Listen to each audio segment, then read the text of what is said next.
기도하겠습니다. 아름다운 세상과 주님의 형상대로 우리를 창조하신 아버지 하나님, 믿음의 공동체와 말씀을 나누는 귀한 공간과 시간을 주셔서 감사합니다. 말씀이신 주님의 은혜와 평강이 이곳에 가득하게 하옵소서. 예수님의 이름으로 기도합니다. 아멘. 오늘은 하늘에 닿으려 하는 사람들 내려오시는 하나님이란 제목으로 함께 말씀을 나누고자 합니다. 우리에게 주신 하나님의 말씀이 여기 있습니다. 창세기 16장 1절에서 9절의 말씀입니다. 한 절씩 나누고 있고 마지막 9절은 함께 읽겠습니다. 온 땅의 언어가 하나요, 말이 하나였더라.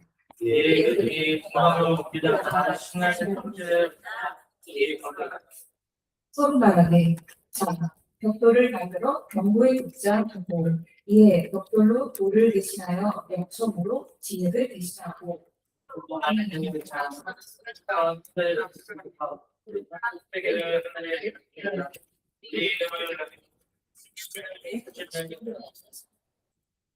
여호와께서 사람들이 건설하는 그 성읍과 탑을 보려고 내려오셨더라. 여호와께서 이르시되 이 우리가 족속이요 하나님이고 같이 시작하였으니 이후로는 그 거짓말을 막을 수 없으리라.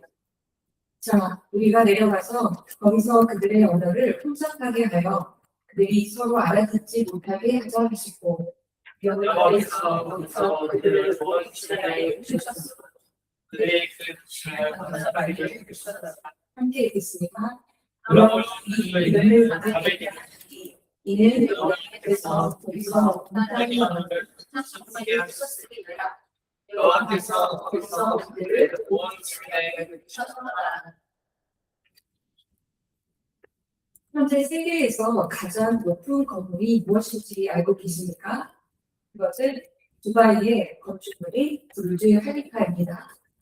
하늘을 찌르듯 솟아있는 거대한 이 건축물을 무려 163층으로 높이는 약 828m입니다.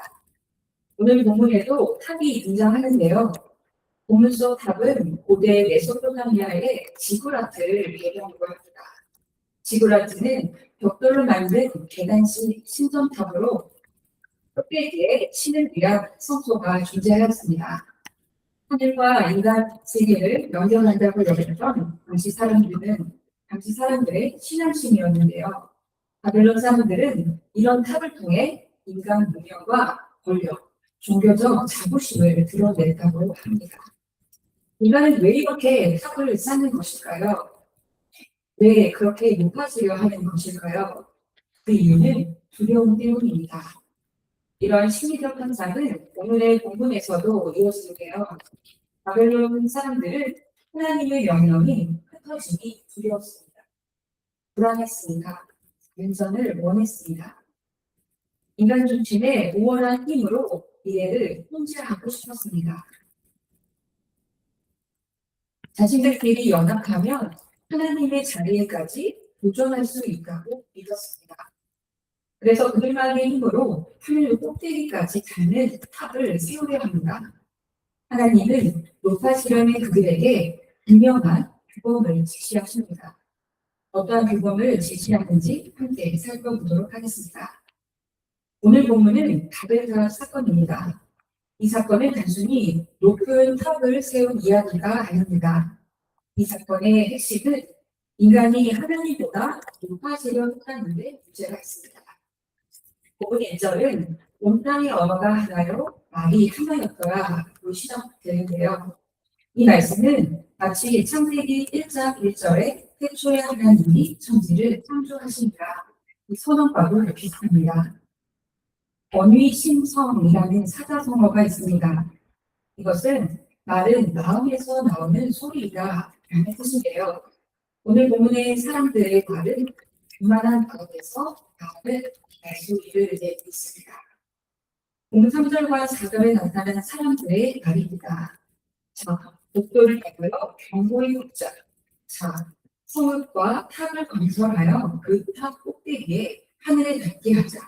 우리의 이름을 내자. 흩어짐을 면하자. 사람들의 이 모든 말들은 하나님보다 높아지려는 인간의 욕망이었습니다. 3절과 4절에서 반복된 사람들의 말에 자는 히브리어로 하바라고 있는데요.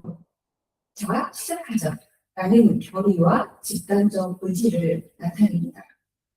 그들은 하나님께서 주신 지혜로 벽돌과 시멘트를 만들어 높이 탑을 쌓으려 합니다. 무엇보다 문제되는 말은 우리의 이름을 내자입니다. 우리의 이름을 내자는 나세라누쉔이라고 있는데요. 직역하면 우리 스스로의 이름을 가려보자 라는 뜻입니다. 사람들은 하나님의 이름이 아닌 자신들의 이름을 내려고 합니다. 이것은 하나님처럼 되거나 하나님보다 높아지려는 인간의 초월 의지가 그 선을 넘는 행동입니다. 특히 하늘의 각자는 말은 하나님의 자리를 넘는 인간 최고의 교만입니다. 오늘 말씀을 기록한 목적은 하나님 없이 교만해져가는 인간들에게 다른 교훈을 주기 위해서입니다. 창세기 11장은 인간 문명이 발전하는 모습을 보여주셨습니다. 이제는 기술의 그 발전이라기보다 하나님 없이 인간의 이름을 높이려 한데 있습니다.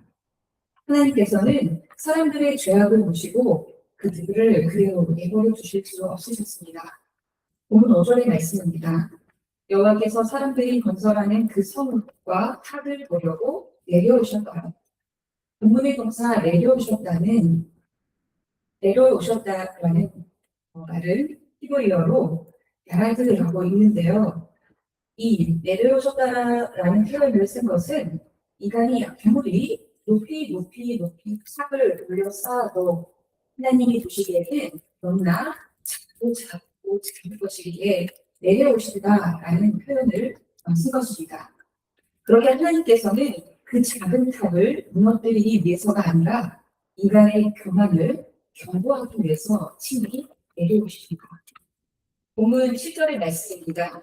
자, 우리가 내려가서 거기서 그들의 언어를 혼잡하게 하여 그들이 서로 알아듣지 못하게 하죠. 하나님의 심판은 언어의 혼란이었습니다. 하나님께서는 인류에게 주신 축복의 선물이었던 하나의 언어를 혼잡하게 하시어 서로 알아듣지 못하게 하셨습니다. 그 결과를 본문 8절에서 말씀합니다. 여호와께서 거기서 그들을 온 지면에 흩으셨으므로 그들이 그 도시를 건설하기를 그쳤더라. 하나님께서 내려오셨기 때문에 다행히 탑 건설이 중단되었습니다. 이제 9절의 말씀입니다. 그러므로 그 이름을 바벨이라 하니 이는 여호와께서 거기서 온 땅의 언어를 혼잡하게 하셨음이니라. 여호와께서 거기서 그들을 온 지면에 흩으셨더라. 여기 흩으셨다라의 히브리어는 후츠라고 이르는데요. 이는 산산조각으로 부수다, 산산조각으로 깨뜨리시다라는 뜻입니다. 이것은 하나님의 계획은 반드시 이루어짐을 말씀합니다. 하나님의 계획은 온 지면을 흩으심이었습니다. 본문에 언급된 바벨은 실제로 바벨론을 의미합니다. 히브리어 동사 혼잡하게 하다의 뜻은 발랄과 연결되는데요. 바벨과 발랄, 이 둘의 다른 유사성을 이용한 언어 유희의 표현이기도 합니다. 이렇게 8절의 말씀으로 바벨의 느낌이 그치는 안전한 끝을 맺습니다. 오늘 말씀을 통해서 우리가 알고 실천해야 할 신학적 메시지는 겸손의 신학입니다. 본문의 바벨탑 사건에서 하나님의 행하심과 사람들의 행함은 매우 대조적으로 나타나는데요. 다양성으로 표현한다면 하나님의 행하심은 하강입니다. 반면 사람들의 행함은 상승이었습니다. 윤리적으로 표현한다면 하나님의 겸손과 인간의 교만을 상징합니다. 사람들은 하나님께서 주신 그대로 벽돌과 시멘트를 만들어냈습니다. 또 하나의 언어를 악용하여 하나님의 높은 자리에까지 도전하였습니다. 그들만의 연합의 힘으로 하늘 꼭대기까지 그들의 이름을 건 탑을 세우기도 했습니다. 그러나 하나님은 너무도 높은 곳에 계셔서 그들의 악한 행함을 그치시려고 친히 내려오셨죠. 그 모습이 바로 하나님의 인간을 향하신 가자지심이요 겸손이었습니다. 겸손의 하나님께서는 바벨론 사람들의 죄악된 행악을 보시고 하나님의 계획대로 분명한 규범을 기원하셨습니다. 하나님은 인간 후신의 교만함을 도구하셨습니다. 겸손과 교만의 정의를 새롭게 보여주는 큰 예시가 여기 있습니다. 인정하시지 어찌하리에 수록된 글인데요. 내용은 이렇습니다. 겸손이란 내가 가지고 있는 것만큼 행동하는 사람이다. 겸손이란 자기 자신을 제멋대로 아는 사람에게 주어지는 선물이다. 겸손이란 자기 자신을 제대로 아는 사람에게 주어지는 선물이다. 자기의 능력과 위치를 아는 사람에게 주어지는 본물이다. 겸손은 자기 분수를 아는 것이라고 할 수 있다. 겸손한 사람은 자기의 분수를 안다. 교만은 이와 반대로 자기 자신을 모르는 사람이다. 자기가 있어야 할 자리를 떠나는 것이 교만이다.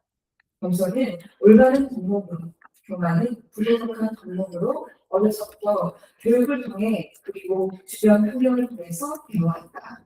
그런데 우리는 교육만 받았지 결국 겸손하지 못한다. 스스로를 제대로 알지 못한다. 사랑하는 여러분, 겸손은 자기 분수를 아는 것입니다. 자기가 있어야 할 자리를 잘 아는 것입니다.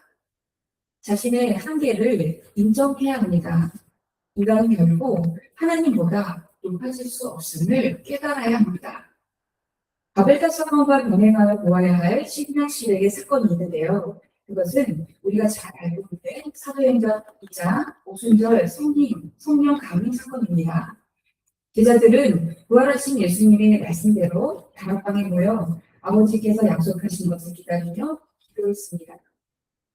바벨 공동체가 하나님 없이 하늘에 닿으려는 교만을 보여줬다면 제자 공동체는 내려오시는 하나님을 기다리며 기도하는 겸손의 모습을 보여주었습니다. 하나님의 뜻을 구하며 무릎을 꿇은 믿음의 공동체의 합심 기도는 인간의 진정한 겸손입니다. 오늘 말씀을 통해서 제시된 윤리적 비범인 겸손을 모범적으로 실천한 이야기가 있습니다.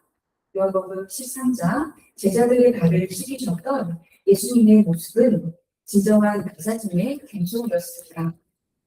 예수님은 치열에 만찬 식탁의 중심에서 바닥으로 내려가시기 위해 일어나셨습니다. 겉옷을 벗으시고 수건을 가져다가 허리에 두르셨습니다. 그리고 배아에 물을 뜨셨습니다. 누구도 도와줄 종은 없었습니다. 스스로 종이 되시어 제자들의 발 앞에 무릎을 꿇으셨습니다. 배아를 들어 내려놓으셨습니다. 손을 뻗어 제자들의 발을 한 발 한 발 일일이 정성을 다해 씻겨주셨습니다. 그리고 서로 이렇게 말씀하셨습니다. 서로 누가 그냥 다투지 말고 서로의 발을 씻어주려, 서로 사랑하려, 이것을 가르쳐주기 위해 내가 배아를 들었다. 수건을 허리에 두르고 발을 씻기고 닦았다. 내가 너희들의 발을 씻긴 것처럼 너희들도 그렇게 하라 말씀하셨습니다. 사랑하는 여러분, 계단을 오르는 것보다 내려오는 것이 더 어렵습니다. 힘껏 오른 그 자리에서 낮아지는 것은 참 어렵습니다. 진정한 겸손의 실천의 모습을 보여주신 예수님처럼 여러분도 이들의 공동체 사람들을 위해 그들의 발 앞에 무릎을 꿇으실 수 있으시겠습니까? 예수님은 자기를 비워 종의 형체를 가지고 스스로 낮아지셨습니다. 하나님의 영광만을 추구하셨습니다. 겸손의 진정한 본을 보여주신 그분의 겸손을 닮아가는 우리가 되기를 소망합니다. 기도합니다. 아름다운 세상과 하나님의 형상을 따라 우리를 지으신 창조주 하나님, 하늘에 닿으려는 우리들의 교만함을 불쌍히 여겨주시고 용서해 주옵소서. 신이 낮아지심으로 참 겸손의 모범을 보여주신 예수님을 닮아가게 하옵소서. 주님이 보여주신 그 겸손함으로 서로 낮아지며 섬기는 믿음의 공동체가 되게 하옵소서. 예수님의 이름으로 기도합니다. 아멘.